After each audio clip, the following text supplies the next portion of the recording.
Bonjour, bienvenue pour notre exploration de l'actualité financière marocaine. Bonjour. Cette semaine, pas mal d'animations sur la bourse de Casablanca, n'est-ce pas? On va regarder ça de plus près, avec les chiffres de la semaine du 19 mai. Oui, tout à fait. Le marché a été assez dynamique. L'indice phare, le MASI, a continué sur sa lancée haussière. Ah oui? Il a clôturé où à peu près? Alors, jeudi soir, on était autour des 18 130 points. Ce qui est intéressant, c'est la performance depuis janvier. Plus de 22%, c'est ça? Je crois avoir lu ça. C'est ça, plus de 22%, ce qui est c'est une performance assez remarquable sur moins de 5 mois. Impressionnant sur l'année. Mais si on zoome sur la semaine passée, justement, il y a eu des variations, non? Oui, Hein. bien sûr. On a observé des fluctuations journalières et surtout, les volumes ont été assez soutenus. J'ai noté un pic, je crois que c'était mercredi. Exactement. Mercredi, on a dépassé les 460 millions de dirhams échangés. C'est significatif. Ça montre qu'il y avait de l'intérêt. Et cet intérêt, il s'est porté sur quelle valeur en particulier? On a vu beaucoup d'activités sur TGCC, par exemple, Taka Morocco aussi, et puis la BCP. Ces trois-là ont souvent dominé les échanges. Mais ce qui frappe aussi, c'est la volatilité, vous disiez. Oui, c'est ça qui est peut-être le plus marquant sur certaines valeurs. C'est pas général, mais sur certains titres. Comme TGCC, justement? Racontez-nous un peu. Ah ben TGCC, c'est l'exemple parfait.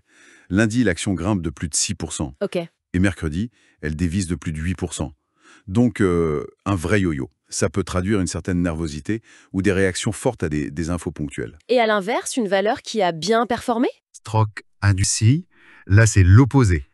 Mercredi et jeudi, 2 séances de hausse de 10% chacune. Ah oui, plus 10% deux fois de suite. Voilà. Donc là, clairement, un gros coup de projecteur sur ce titre. Et souvent, ces mouvements, ils sont liés à des annonces des entreprises elles-mêmes. Les résultats trimestriels, par exemple. C'est souvent le cas, oui. Et justement, Stroke Industrie, dont on parlait, Oui, ils ont publié un chiffre d'affaires pour le premier trimestre qui a plus que doublé.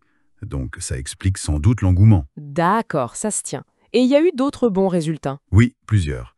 Le Crédit du Maroc, par exemple, a vu son RNPG, son résultat net part du groupe bondir de presque 25%. Pas mal. Actital aussi continue sur sa lancée avec un chiffre d'affaires en hausse de 54%. C'est énorme. Et les banques? La BCP? La BCP s'en sort très bien aussi, plus 19% sur le RNPG.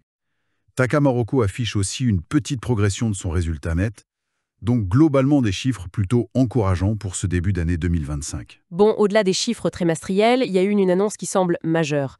Ce partenariat dans l'eau et l'énergie. Ah oui, alors ça c'est vraiment structurant, un projet d'une ampleur considérable. Qui implique qui exactement? Alors, on a Taka Morocco, Nareva, l'ONE, l'Office national de l'électricité et de l'eau potable, et puis le Fonds Mohamed VI pour l'investissement. D'accord. Et ensemble, ils lancent un programme d'investissement.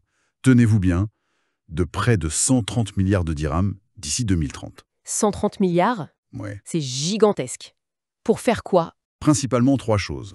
Massifier le dessalement d'eau de mer, on part de 900 millions de mètres cubes par an à terme. Ensuite, créer une autoroute de l'eau pour transporter cette eau. Et enfin, investir lourdement dans l'énergie. Gaz, renouvelable et une interconnexion électrique très haute tension de 3000 MW. C'est waouh. Une vision à très long terme pour des secteurs absolument critiques pour le pays. Complètement. Ça dessine vraiment une partie de l'avenir économique et infrastructurel du Maroc.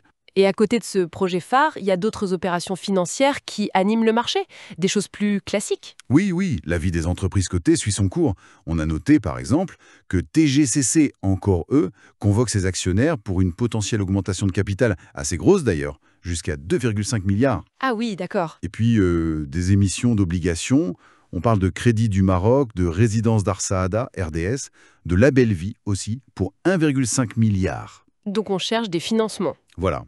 Ou on optimise sa structure financière.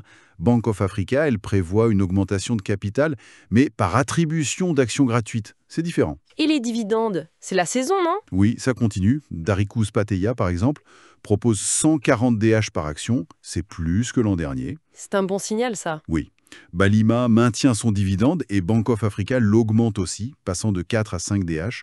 Donc oui, des retours aux actionnaires qui se poursuivent. Bon, pour replacer tout ça, le contexte macroéconomique général. Un petit mot sur l'inflation au Maroc. On en entend beaucoup parler ailleurs. Alors au Maroc, pour l'instant, l'inflation reste très très sage.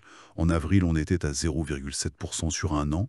C'est vraiment bas. 0,7%, d'accord. Oui, bon, attention, l'inflation sous-jacente, celle qui exclut l'énergie et l'alimentaire, est un peu plus haute, à 1,2%. Ce qui reste modéré. Ce qui reste modéré, absolument. Ce n'est pas une surchauffe, mais c'est quand même un chiffre à suivre. À suivre pour voir s'il y a des tensions qui s'installent plus profondément. Mais globalement, c'est un environnement plutôt favorable au marché, cette faible inflation. D'accord. Donc si on essaye de faire une petite synthèse de cette semaine, qu'est-ce qu'on retient? Je dirais une bourse de Casablanca qui confirme sa bonne tendance annuelle, Mhm. mais avec quand même pas mal de volatilité sur certains dossiers chauds comme TGCC, et puis de très bons résultats trimestriels pour pas mal d'entreprises. Et surtout, cette annonce sur les méga-projets eau et énergie. Voilà, ça c'est le point stratégique majeur. Ça montre une vision, une ambition, des investissements très lourds pour l'avenir. Donc, une image un peu contrastée. Une performance de fonds solide, mais des à-coups sur certaines valeurs et des projets d'avenir qui se dessinent. Alors, justement, ça ouvre une question intéressante pour finir. Comment est-ce que ces investissements massifs-là, dans l'eau, l'énergie, comment vont-ils impacter concrètement l'économie et la bourse marocaine dans les années qui viennent? C'est la grande question, oui. Quels secteurs vont vraiment en profiter? Est-ce qu'il y aura des effets d'entraînement? Est-ce que ça va créer de nouvelles dynamiques sur la cote? Et comment ça va interagir avec la performance des entreprises déjà cotées? Vaste sujet de réflexion. Tout à fait. Une dynamique à suivre de très près.